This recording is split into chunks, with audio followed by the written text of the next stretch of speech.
Welcome to Heather Sells NYC with your host, Heather M. Cooper.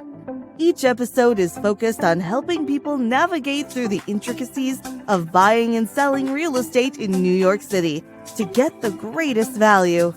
You can find this show on all the major platforms, including YouTube, LinkedIn, Apple Podcasts, Spotify, and on our website, heathersellsnyc.com.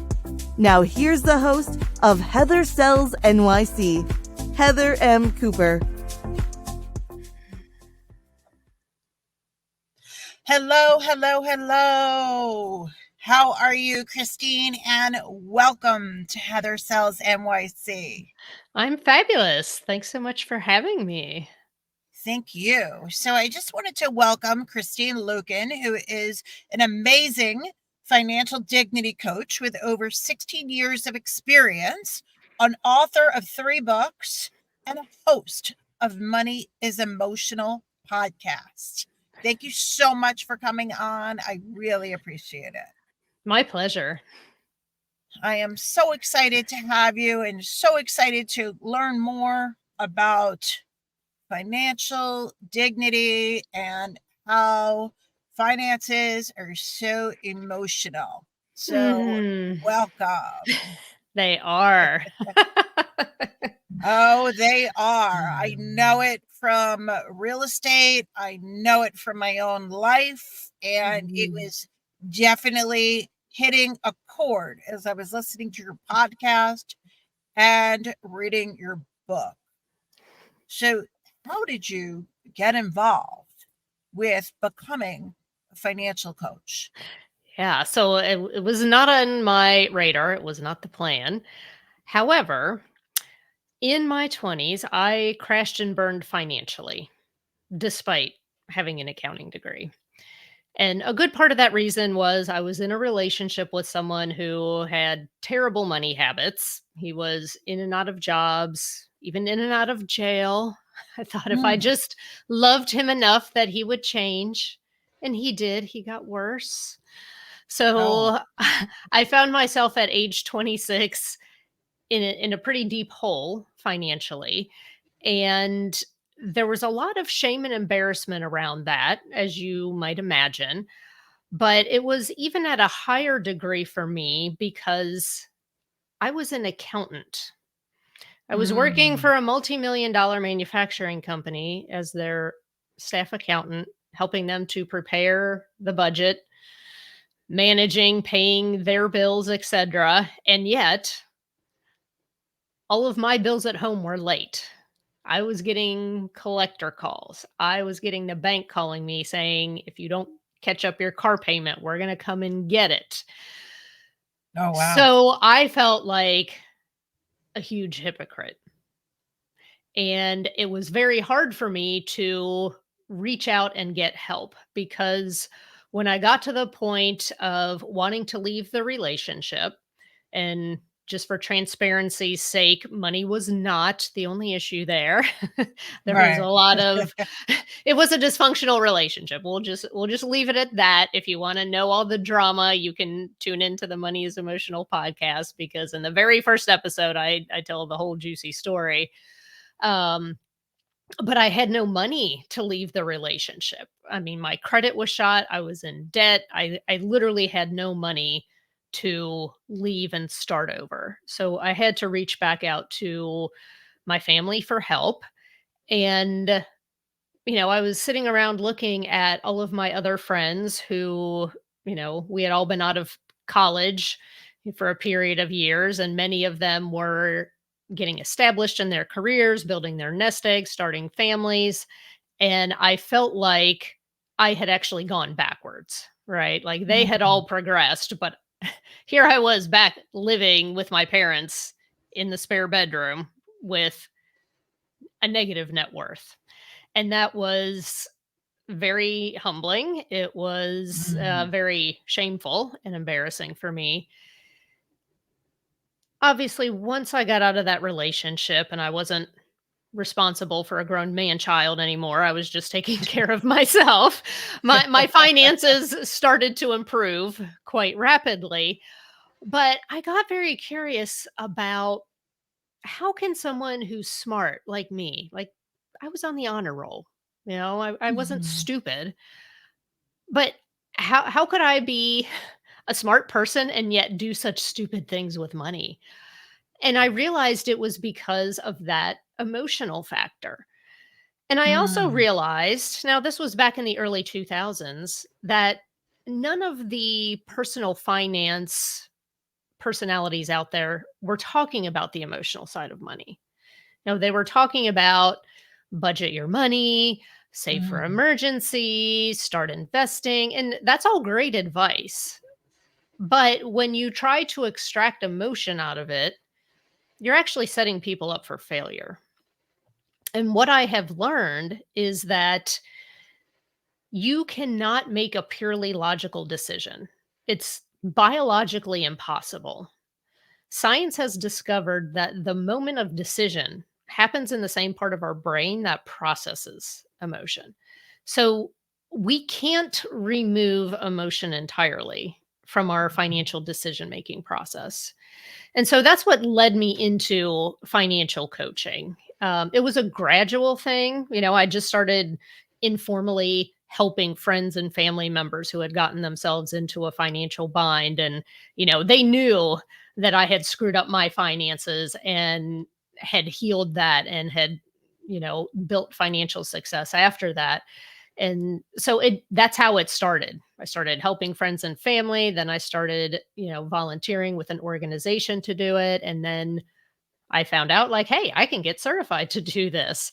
And it started as a part-time business, and 16 years ago I left my full-time job and have been doing financial coaching ever since. And the emotional piece has always been a very mm. integral part of my coaching with other people, because I felt like that was really the missing piece, is teaching people emotional management around their money and giving them just some very simple things that they can do to harness the power of their emotions so that they're making progress rather than allowing their hearts to hijack their wallets, which is what had happened to me. And I'm sure that you see the very high level of emotions that people experience during that home buying process. Oh yeah. There is there is so much emotions. I mean, when it comes to also renting in New York City, many renters have to pay a commission, and 15% of an annual year's rent is a lot.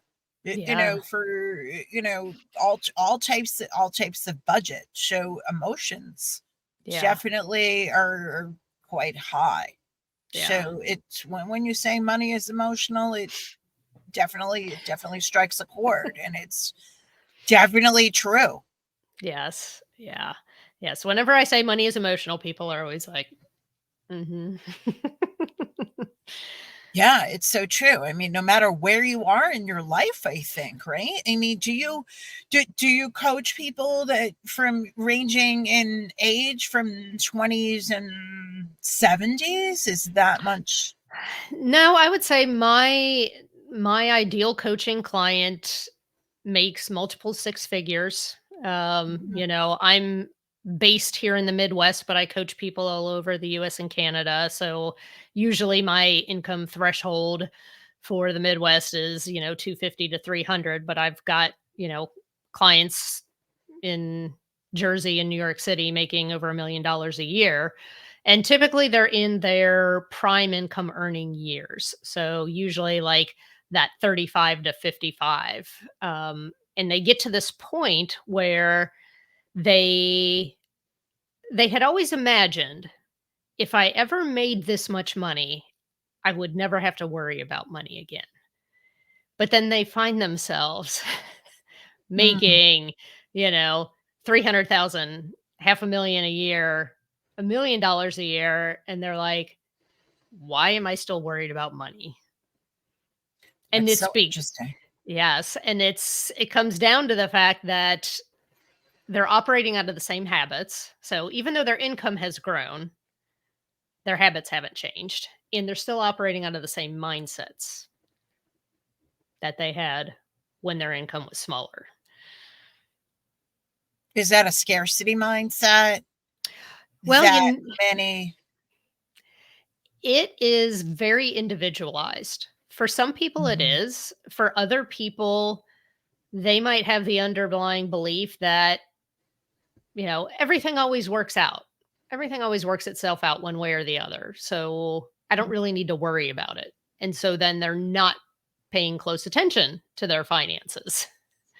And even though they've never had to file bankruptcy, they're still not making progress on saving for retirement or paying off those student loan debts. They're just caught in this same cycle of the same thing day in and day out without really making progress. It's like they're treading water financially.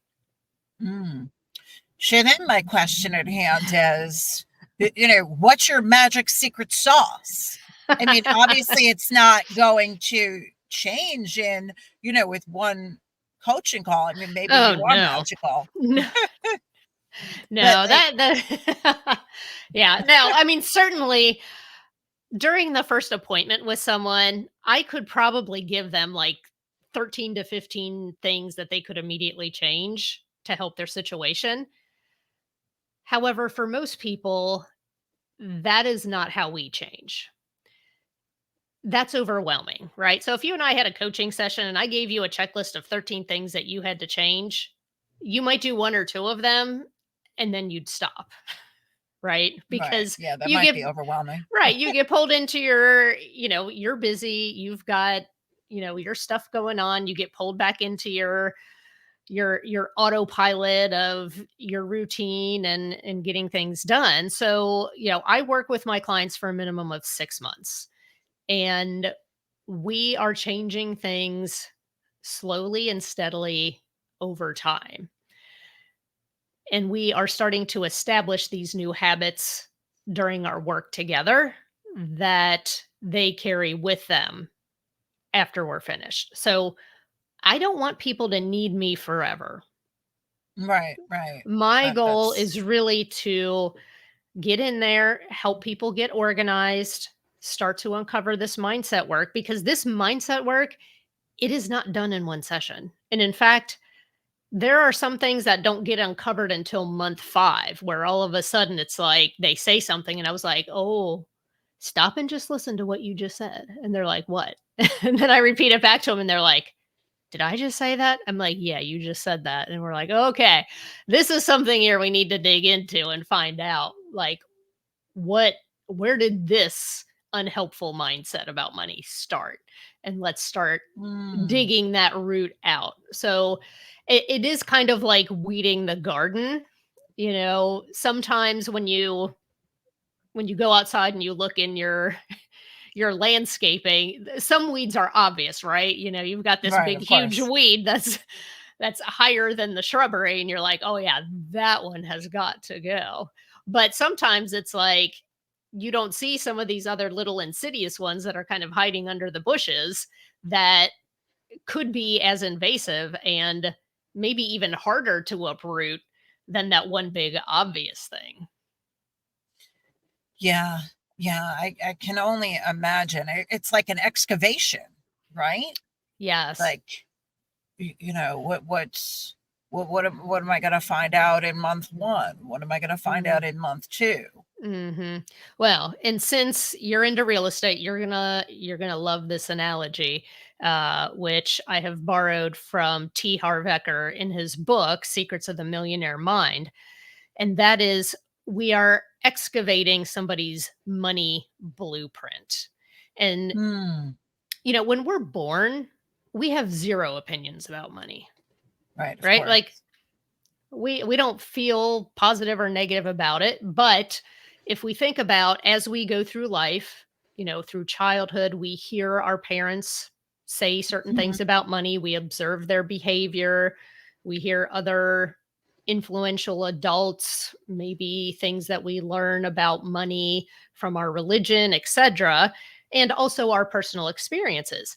Well, those Mhm. things start to become part of that money blueprint, most of which we aren't even conscious about what is making up that blueprint. And so, what I found is that there's a lot of people out there that want the equivalent of a two-story financial house. But what they don't realize is that they're operating on a ranch blueprint.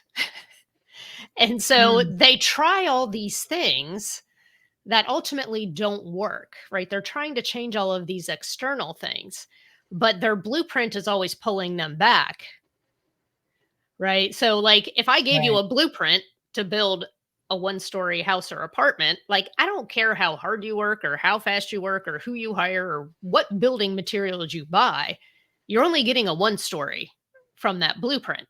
Like, the only way you're going to get a two-story is if you change the blueprint. And Mhm. so that's what I'm doing with my clients. We are unearthing that blueprint. We're figuring out what's in there and we are amending it so that it is Mm. going to support the finished product that they say they want with their finances. And so I'm basically like the custom builder. Like, I don't Mm. have, these prefabricated blueprints that I pass out to people. My Right. goal is to say, Heather, what is it that you want? If money is supporting your happiness, what does that look like for you in your life with you and your family? And then we get a very clear picture of that. And then we say, okay, well, how does that picture compare to what's going on now?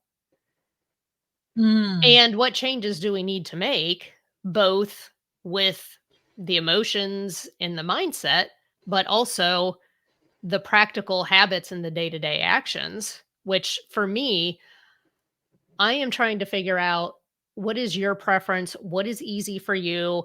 How can I make those foundational things of personal finance, like tracking your spending, saving money, etc. Like, how can I make those as easy as possible for you?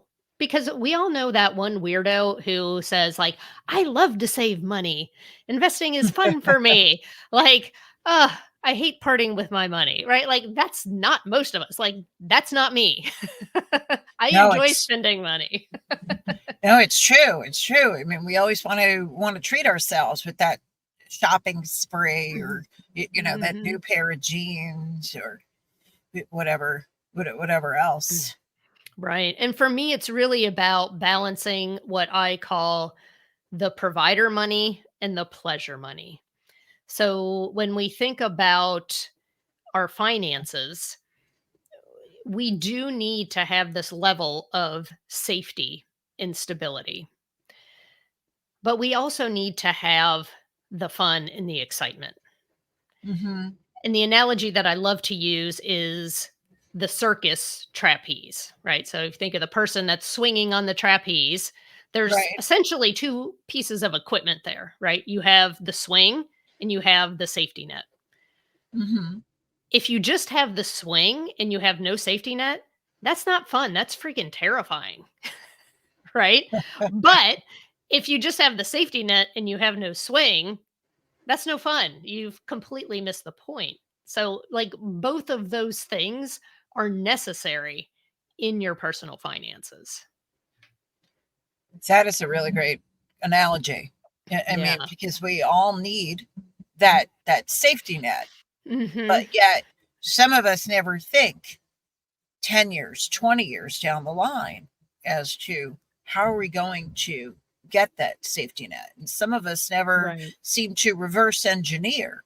Okay, we want to make 500,000, but Mhm. how are we going to get there? I mean, I know in my business, in real estate, if you want to earn 500 or a million, you have to do a certain number of deals and you have to make a certain number of calls to get there. Right. So, Absolutely. It's like you've got to have those habits that are backing that up. So you need both pieces.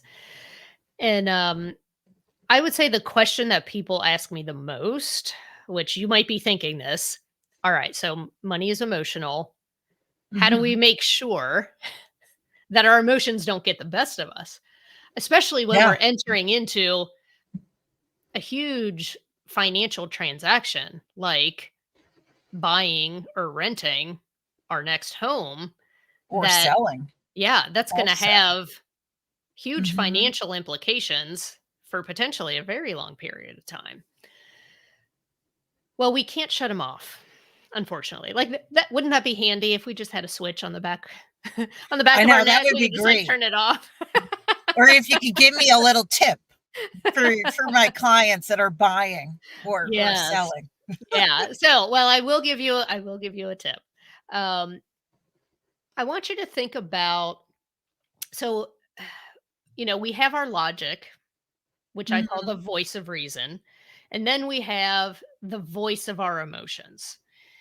And we really make the best financial decisions when we can hear both of those voices. Now, let's think about this like two radio stations. So, your Mhm. logic, the voice of reason, is kind of like that classical music station. So, like when you get on the elevator or you go into an upscale department store, you hear that fancy music, but it's kind of soft, right?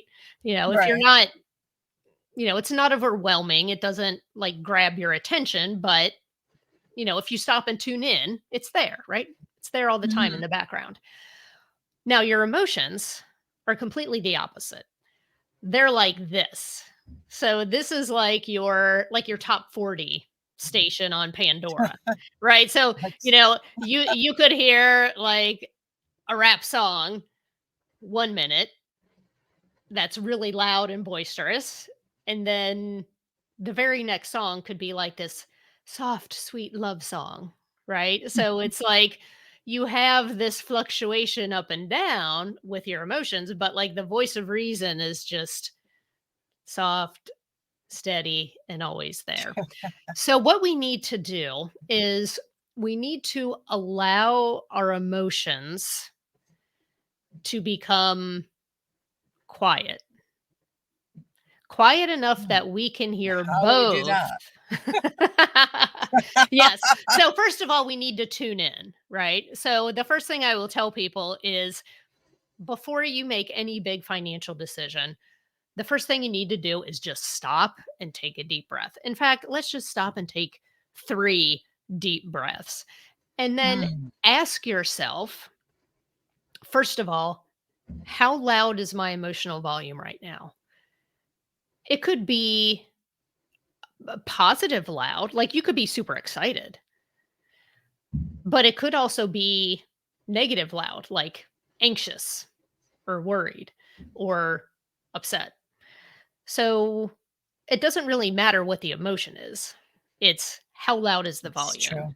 right? So on a scale of Yeah. 1 to 10, if your emotions are higher than the volume is higher than like a 4 or 5, it's probably going to be hard for you to consult the voice of reason as well because Mm. it's being drowned out by your emotions.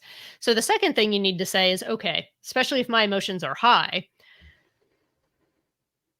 what exactly am I feeling right now?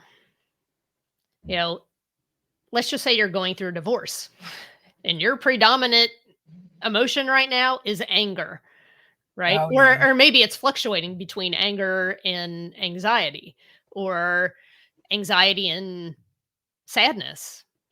Mhm. So then we need to say, okay, the best way to quiet your emotional volume is to allow that emotion to move through you. The mistake that most people make is trying to stuff their emotions. And Oh, if you so true. if you stuff it, it's really only going to build in you. So we need to find a productive way to let that emotion move through us. So if it's anger, go to a kickboxing class, go run for an hour on the treadmill, right? Get that Oh, yeah. angry energy out of your body. If you're anxious and your mind is racing, you might need to meditate. Maybe Mhm. that would be the best thing for you. If you're sad, maybe you just need to cry. Now, I don't want you crying over your own problems. why don't you go and watch The Notebook or some other sad, sappy movie, right? That's going to make you cry, and you'll physically release that, and you'll feel better after releasing that emotion. And this isn't to say that you can't make decisions when you still have some of that residual sadness or that residual anger, as long as the volume's not high. Right? So, That's interesting. if you lost your spouse, you're going to have that undertone of sadness probably for a long time, right? But you just don't want to make really important decisions when that sadness is the only thing that you can hear, right? Yeah, totally good point. So if, maybe you need to see your counselor and get some things out, whether you're going through a divorce or the death of a spouse. And most of these financial decisions do not have to be made immediately, That's true. you know? That When is you're very true.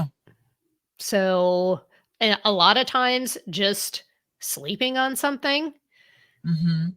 you're going to wake up and have a completely different emotional volume the next day. And I always tell people, I don't want you to ignore your emotion, because I think we have all had the experience of some financial decision looking great on paper, but we have this feeling like something just isn't right here. If we ignore that feeling, it doesn't work out, right? 3 months down the Right. line, 6 months down the line, we're like, I knew something felt off about that. I shouldn't have, invested my money with this person, or I shouldn't have picked this lender, or whatever. Like it looked good on paper, but there was some sort of feeling that felt off to me. So we don't want to ignore the feelings. Definitely We not. want to have that balance between listening to the voice of reason, the logical piece of it, running the numbers, but then also checking in with our feelings as well. Yeah, absolutely. I mean, when it comes to real estate, I mean, there's a lot of feelings Yes, that come there up. are. And I know I've experienced them, and we put our offer in on the house I'm in right now. I was just like, oh my God, I hope we get this house. And it's like, oh, if we don't get this house, there's nothing else out there that was this perfect. And, now in hindsight, I'm like, oh my gosh, I wish I could have been a little more emotionally detached during that process, because it would not have felt so much like I was being put through the emotional ringer during that process.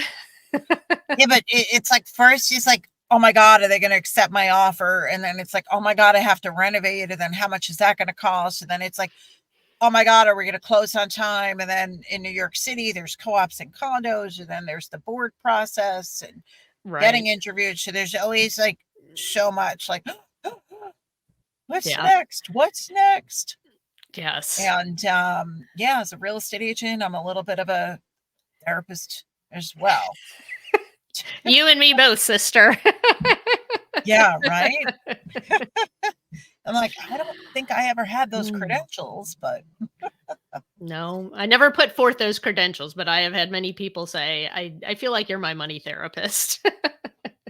I know that is a good analogy. Hmm. Definitely is. Yeah. And just out of curiosity, because I've been thinking about this, um, I mean, I could certainly tell the difference between a financial advisor and a financial coach. Yes. But I'm sure that many people ask you, and I just want to, let my listeners know, how Yes. would you differentiate the two? Yeah, absolutely. So typically, financial planners are focused on wealth building and, your retirement goals, your saving for your kids' college. It's really about the long term, big, huge goals. Hmm.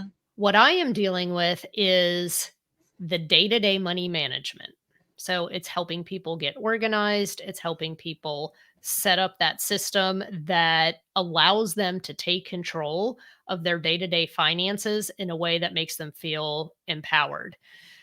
And many financial planners don't really like dealing with the emotional side of money.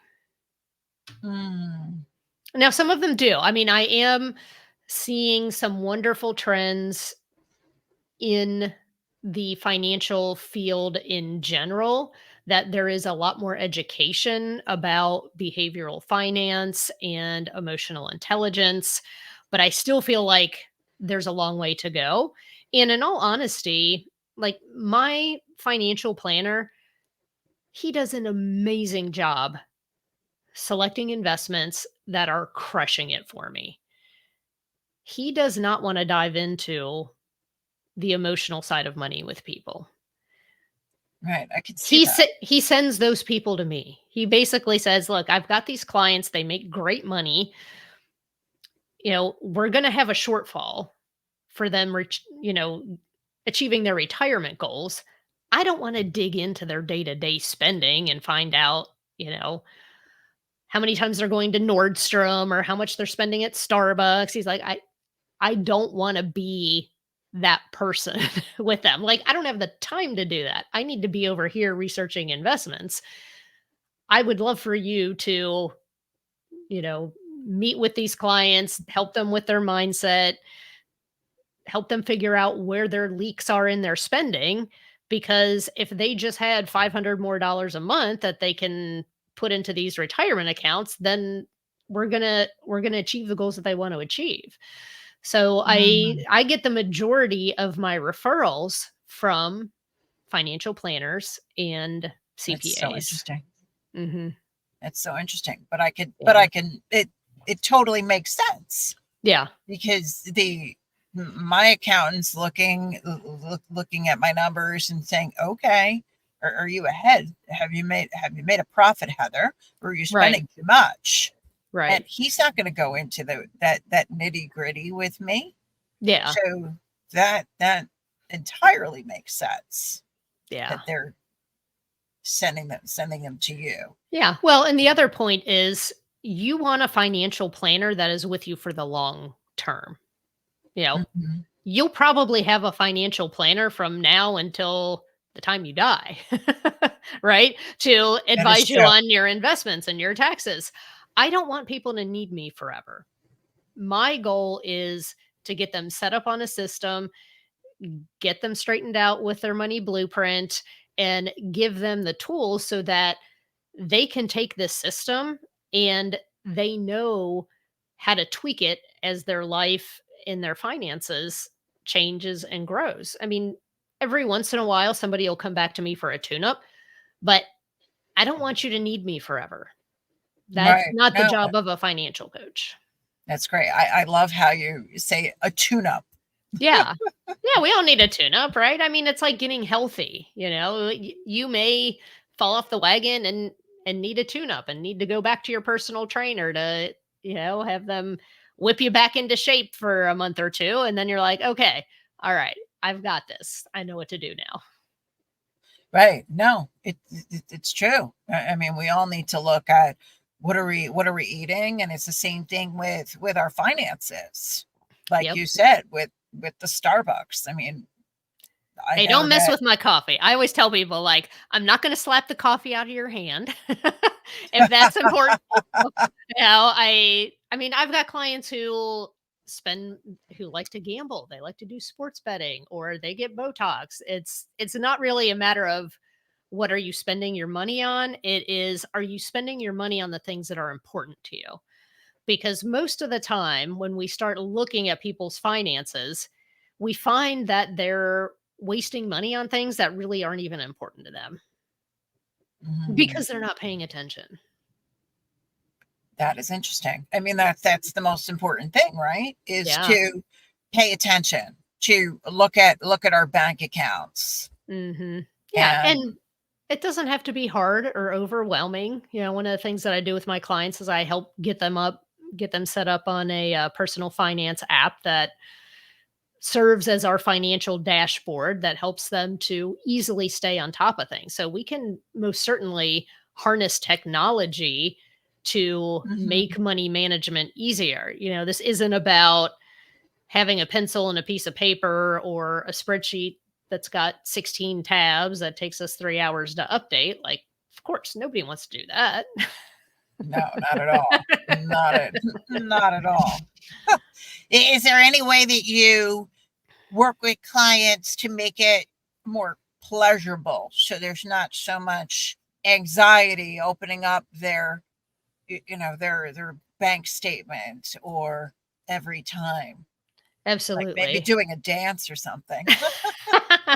Yeah, so it's funny that you say that because one of the things that I teach my clients is establishing what I call the weekly date with money, your weekly money Mm, date. Now, with my clients and I, we meet twice a month. So that counts as their money date while we're working together. But on their off weeks, they need to sit down at least once a week.